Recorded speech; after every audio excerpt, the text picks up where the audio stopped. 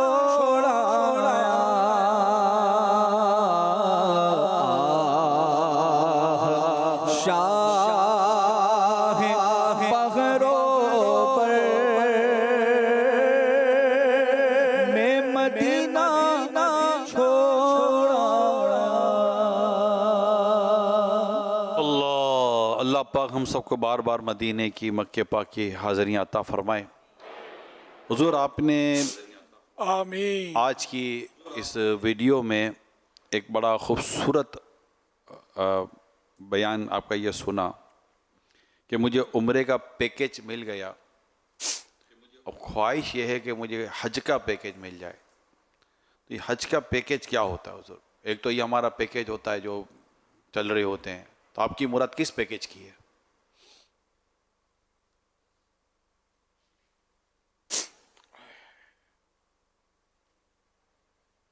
مطلب میں جیسے چلنے پھرنے میں مجھے آزمائش ہوتی ہے، تو میں تو ذرا کہ وہ ویل چیئر پر طواف کا ہی ذہن تھا کہ شاید میں کروں، لیکن بہرحال اللہ نے اسباب کیے اور پیدل چلے تو چلتے گئے۔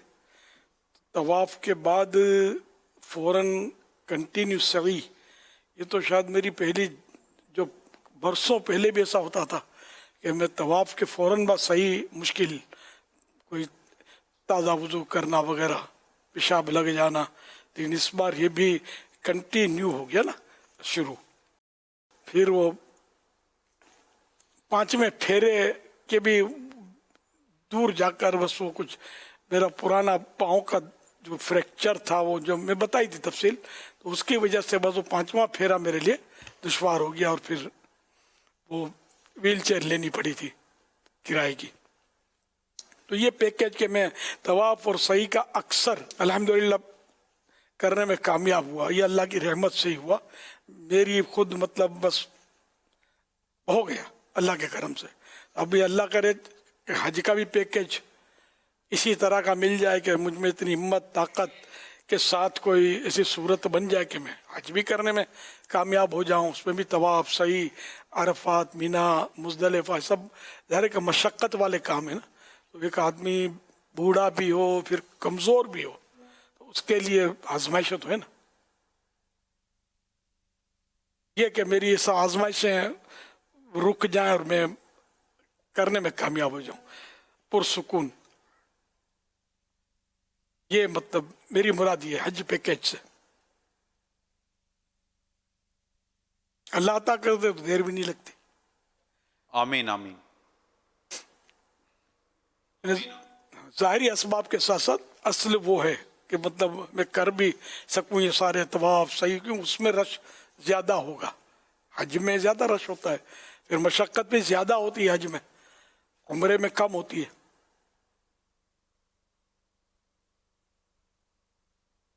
اللہ عطا کر دے اپنے کرم سے، اس کے خزانے میں کیا کمی ہے۔ صلو علی الحبیب صلی اللہ علیہ محمد۔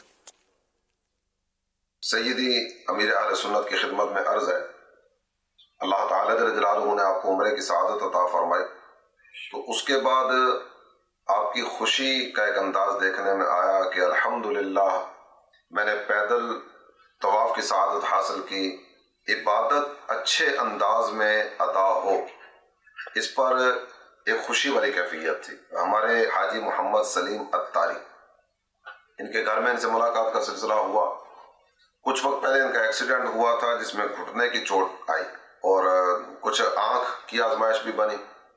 ابھی بات ہو رہی تھی اس ایکسیڈنٹ کے تعلق سے، تو انہوں نے ذکر کیا کہ پہلے میں کھڑے ہو کے نماز پڑھتا تھا، تو اس ایکسیڈنٹ کے بعد اب کھڑے ہو کر نماز پڑھنے میں دشواری ہوتی ہے۔ تو یہ ذکر کرتے ہوئے نا ان پر کچھ رقت محسوس ہوئی کہ کھڑے ہو کر جو نماز پڑھنے کی کیفیت تھی اب اس سے محرومی ہو گئی۔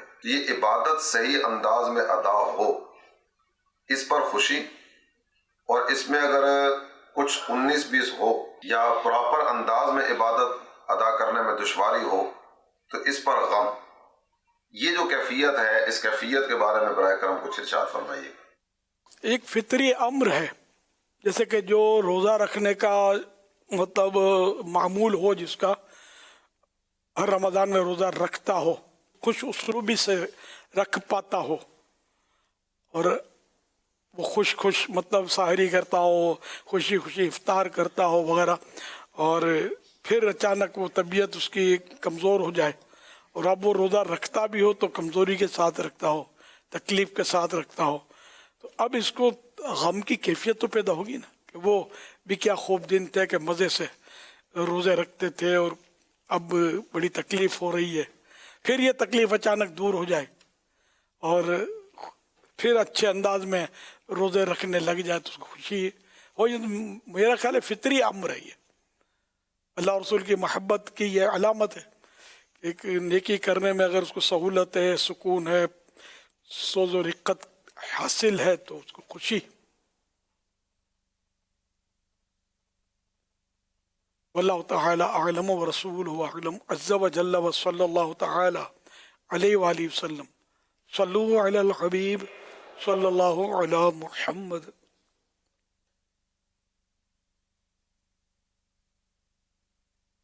Nowadays, many young people abandon beneficial activities and engage in things that serve no real purpose. They show curiosity about matters that bring neither religious nor worldly benefits, spending hours watching videos and similar content about them. On the other hand, they often remain unaware of the basic Islamic rulings regarding daily acts of worship and dealings, knowledge that is obligatory for every Muslim to acquire. Amir Ahl Sunnat is requested to provide guidance on what the scope of study for the ordinary Muslim youth should be and what priorities they should set when it comes to seeking knowledge. میرا سوال یہ ہے کہ آج کل کئی نوجوان کرنے والے کاموں کو چھوڑ کر نہ کرنے والے کاموں میں لگ جاتے ہیں۔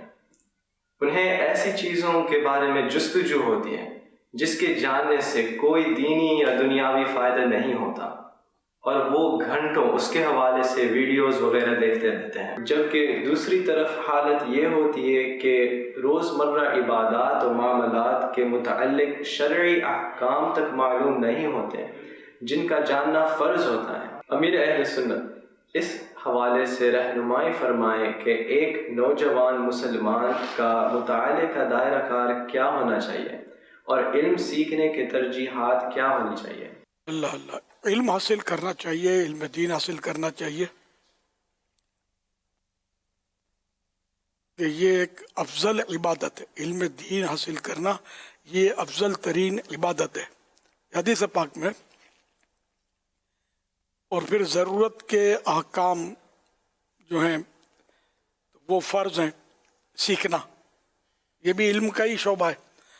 جیسے نماز فرض ہوئی تو نماز کے ضروری احکام، ضروری مسائل یہ جاننا بھی فرض ہے، بغیر سیکھے تو نہیں آئیں گے، سیکھنا ہوگا، اس کے لیے اسٹڈی کرنی ہوگی، مطالعہ کرنا ہوگا۔ تو اب یہ کہ یہ جوان کے لیے بھی ہے، ادھیڑ عمر کے لیے بھی ہے، بزرگوں کے لیے بھی ہے، اچھا اسلامی بہنوں کے لیے بھی ہے، سب کے لیے یہ فرائض ہیں کہ اپنی اپنی ضرورت کے مسائل ان کا جاننا ضروری ہے۔ تو اس کے لیے بس ماحول کی ضرورت ہے۔ اگر دینی ماحول ملتا ہے تو یہ جذبہ پیدا ہوتا ہے، اور اگر دینی ماحول نہیں ہے، بالکل غفلت بھرے ماحول، گناہ بھرے ماحول میں پرورش پائی ہے اور اسی میں اٹھان لی اور ابھی اسی طرح کی زندگی ہے، تو ذرا اس کو تو پتہ ہی کچھ نہیں، تو وہ وہی کرے گا جس کا وہ سوال میں تذکرہ ہوا۔ تو اس لیے دعوت اسلامی کا دینی ماحول الحمدللہ یہ آپ کے سامنے کئی کیلنڈرے اوباش قسم کے جو افراد تھے وہ الحمدللہ آج درس نظامی سے مشرف ہو گئے، مدنی ہو گئے، امامتیں کر رہے ہیں، خطابتیں کر رہے ہیں، دین کے کام کر رہے ہیں، نیکی کی دعوت دے رہے ہیں، یہ بھی ملیں گے آپ کو۔ اور ویسے ہی علم دین حاصل کرنے کے بعد مطالعے کرتے ہیں اور دوسرے کام کاج بھی کرتے ہیں، روزی روزگار بھی کرتے ہیں، اور اب حلال کی طرف رجحان ہے۔ پہلے حرام کی طرف، حلال حرام کچھ پرواہ نہیں تھی نا، اب حلال کی طرف رجحان ہے کہ ہم کمائیں گے اور حلال ہی کمائیں گے، تو کافی فرق پڑتا ہے۔ دنیا آخرت کی بھلائیاں اللہ ہم سب کو عطا کرے اور بس گناہوں سے بچائے۔